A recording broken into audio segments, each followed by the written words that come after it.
Oh, holy smokes, the CEO of Polymarket just got raided in his home in Manhattan. This is breaking news. We're going to go through it all right now. I actually didn't even get a chance to change because I just got all the news together and I'm like, oh my gosh, what's going on? I was going to exercise and I'm like, holy smokes, this is huge. But you might remember Polymarket as that betting site. Remember, we used this when we covered the election, and so did a lot of people. In fact, a lot of creators out there were reached out to be sponsored by Polymarket, to showcase Polymarket on their X profiles or on their YouTube or whatever. I want to be clear, I personally did not accept a single dollar from Polymarket. I just showed them alongside the betting markets over at PredictIt. I had the CEO of PredictIt on my channel during the last 2020 and 2021 recall cycle in California as well.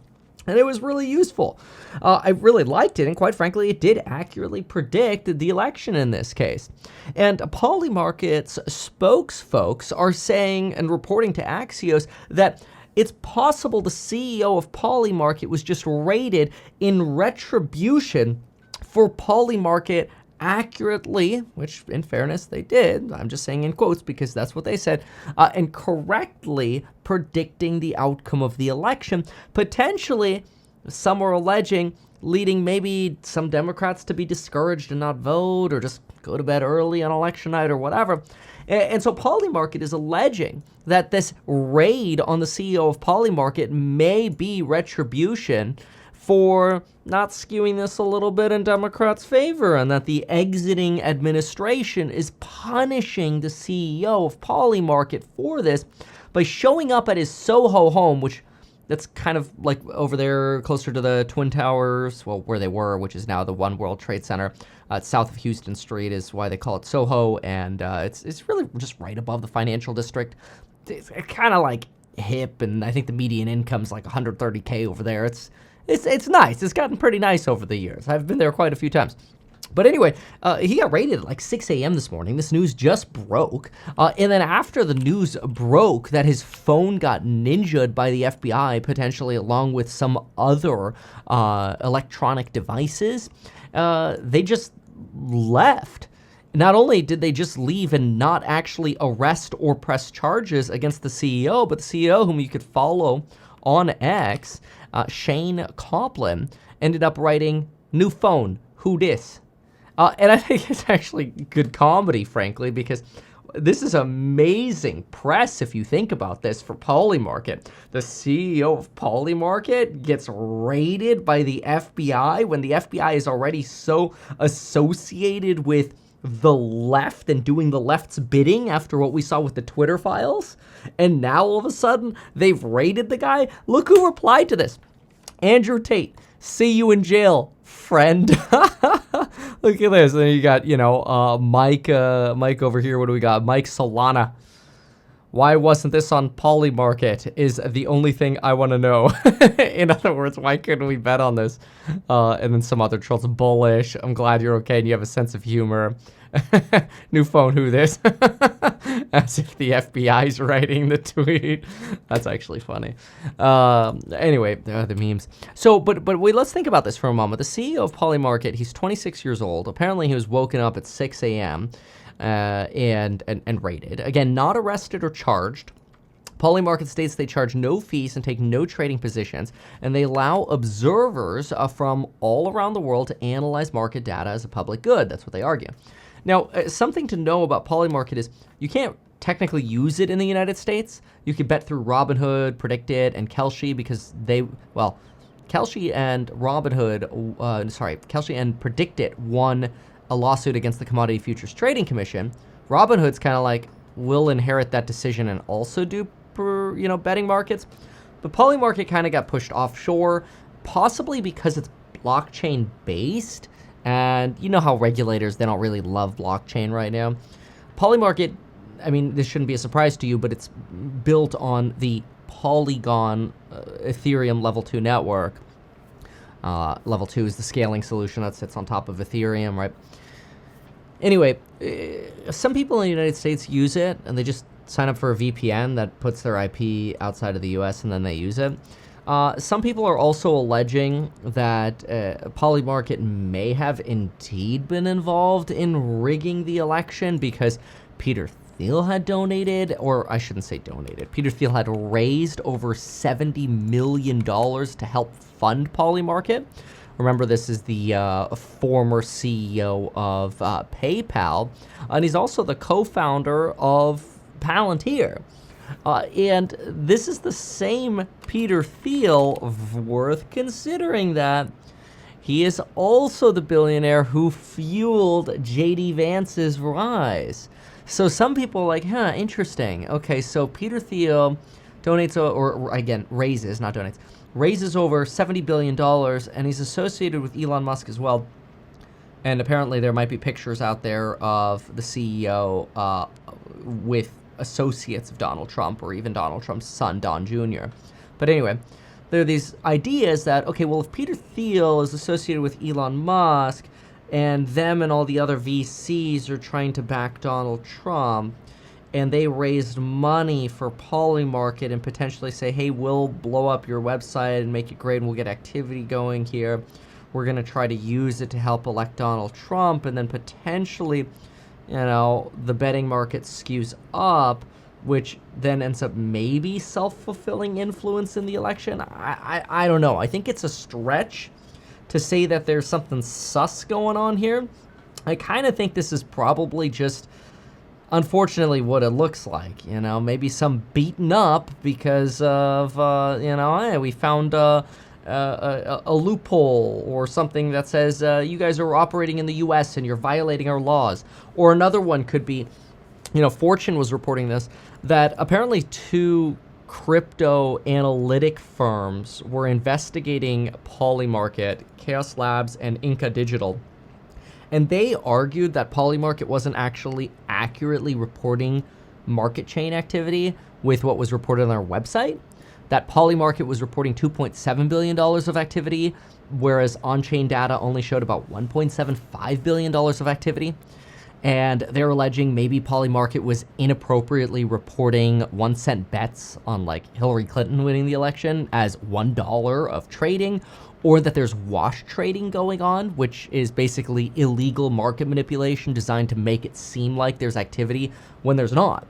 And technically, those would be crimes, which would be under the jurisdiction of, well, frankly, in some part, the Security and Exchange Commission, but they would just refer some kind of claim likely to the FBI to actually go conduct a search warrant or an arrest or whatever, right? The SEC doesn't do that.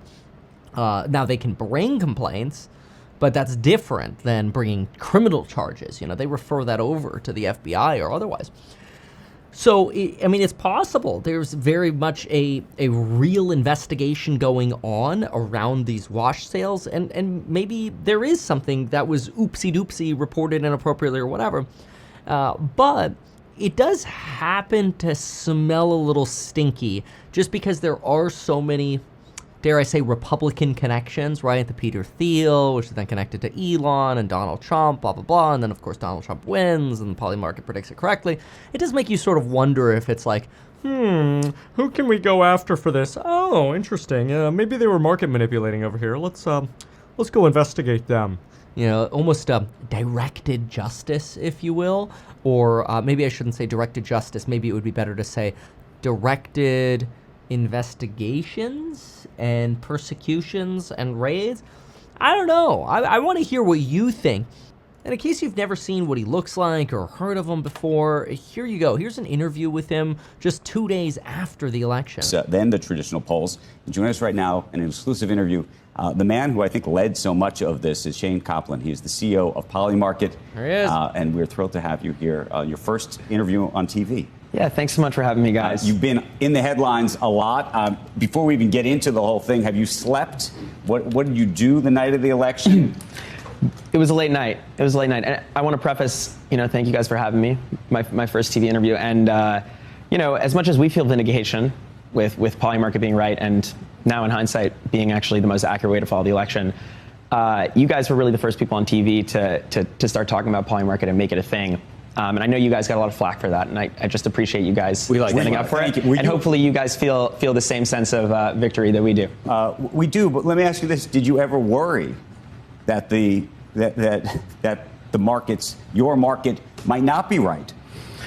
Yeah, I think that, as we got bigger, we went from being like a small niche site to sort of being a mainstream and almost household name fairly quickly. And I think that, if you take a step back, a lot of the criticism and the hit pieces were really like based on misinterpretations of what Polymarket was. And I think that it was difficult to take those at face value when, if anyone really looked into it, it was clear that they were Well, a lot of the unfounded. critique was, are people trying to manipulate the market? Right. Could one or two big whales, do something? There was obviously, you did your own investigation into this.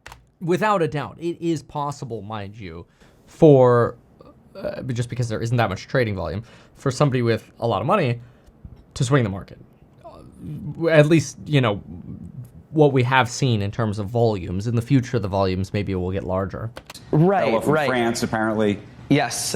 I think that the thing that people get wrong about Polymarket, the thing that I wish people would understand better, and maybe now that they're more open-minded to it, is that if someone takes a really big position on Trump, for example, there's someone on the other side. There's a counterparty. It's all peer-to-peer. So there's also a really Right, but that's where they're alleging at some of these crypto investigation firms that what you guys are reporting as trade volume isn't balancing with what's on chain. So that's what kills the peer-to-peer argument. In other words, there could be a market maker who isn't actually taking the opposite side of the bet. They're just sort of accepting the bet on the platform, and half of the volume is missing, actually. And there's something going on there, maybe, based on what those crypto firms are saying. Or, again, this is just a fugazi reason to try to raid someone. really big position being taken on Harris. And because of that, and when you see the odds on Polymarket, it's not a function of how much money was put on either side. It's a function of market price at that moment. And usually there's a 0.1 cent spread. It's the tightest spread for this market in the world. And I think that when you think about it like that, like some trade that someone made 2 weeks ago doesn't. He's comparing to like Predict It, where the spreads are like 3 cents or more, sometimes as much as 6 cents. He's not wrong about that. Have bearing on what the market price is right now. So all I can say is I understand that it's a novel concept and people were skeptical when it came around, but hopefully now people will be a lot more embracing of market-based information. So even if no one likes to lose money. So the big French trader, I don't know if you're watching, but I called him.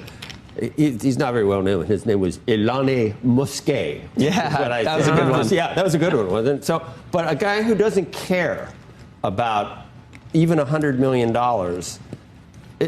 I would think most people, nobody likes to lose $10. Right. I'm a prime example of that when I bet. It kills me if I lose it. So no one is going to just throw money away unless they really can. Now, is even a person like that, could they manipulate this Polymarket? It's a great question. So, if we run through that simulation, right, it's like, unlike the stock market, and we have all these stocks back here, the saying, and you guys know this better than anyone, is like the market can stay irrational longer than you can stay solvent, because you have leverage and there's all different types of things that could happen.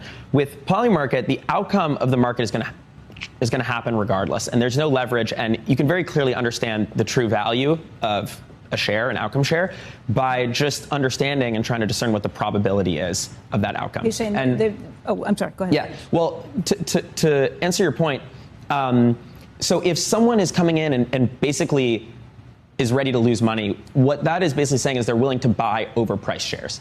And I think, we know this, but there's a lot of, smart money on the site, or paying attention to it. People, they're really smart all around the world. And if there's uninformed flow, if there's price insensitive flow, people are going to take that risk. Granted, it's up to the market to go and interpret a lot of flow, like if there's a large influx of flow, whether it's informed. Okay, basically, I'm just going to bottom line it here. If it seems like somebody's trying to manipulate the market, he's saying the cool thing about the market is somebody can look at that and go, this order flow betting on, let's say, Trump is way overblown. Let's take the opposite position, and then the market self-corrects, basically. That's the argument that he's trying to make here. okay, whatever. Now you know who he is. Maybe we'll see what comes out of this. I don't know. I mean, I like Polymarket. I don't know what's going on here. You know, maybe there's something more to it than we expect. But the fact that we haven't seen any charges or an arrest always makes me a little nervous because, you know, I feel like I'd rather see charges and then even like, you know, here's your notice to appear for court or some kind of complaint. So at least we could see what they're alleging. But, you know, when the FBI sort of breaks into someone's house and takes their devices, and we don't even know what they're doing yet, I get it. It could all be part of an existing investigation, and they're not ready to make any kind of allegations yet. That's fine. I understand that is how things work. But from a PR point of view, like from a political point of view, looking out and then in, or like a, you know, public point of view, looking out and in, with where the credibility is for the broader FBI right now, you think you might have wanted to manage this press a little bit better. Anyway, my take. Thank you so much for watching this. If any of this makes you nervous, always make sure you get your life insurance at metkevin.com/life. It's a paid partnership on the channel, and they are amazing. By the way, if you want an HSA, a health savings account, which is a great way, here's our partnership, by the way, for metkevin.com/life, which is a great way, by the way, for you to save a little bit of money on taxes if you fund an HSA. I love it. They can cover fertility and medical expenses and stuff. You can deduct as you put money in. You don't pay taxes as you take money out for qualified medical expenses. You know, verify with your CPA. But other paid promotion, go to metkevin.com/HSA. Great retirement tool, just because, you know, you could throw some money in there. I actually threw money in my HSA into Tesla, and you know, I put, you know, $4,000 or $5,000 in it, whatever the limit was at the time, and you know, that's like $100K right now, which is crazy. We're kind of just like, oh, that's kind of cool. And then that's tax-free if we spend it on fertility or qualified medical expenses or whatever, and it can grow over time. It's pretty cool. Anyway, thanks so much for watching both paid promotions there, and we'll see you in the next one. Goodbye and good luck. Why not advertise these things that you told us here? I feel like nobody else knows about this. We'll try a little advertising and see how it goes. Congratulations, man. You have done so much. People love you. People look up to you. Kevin Paffrath there, financial analyst and YouTuber. Meet Kevin. Always great to get your take.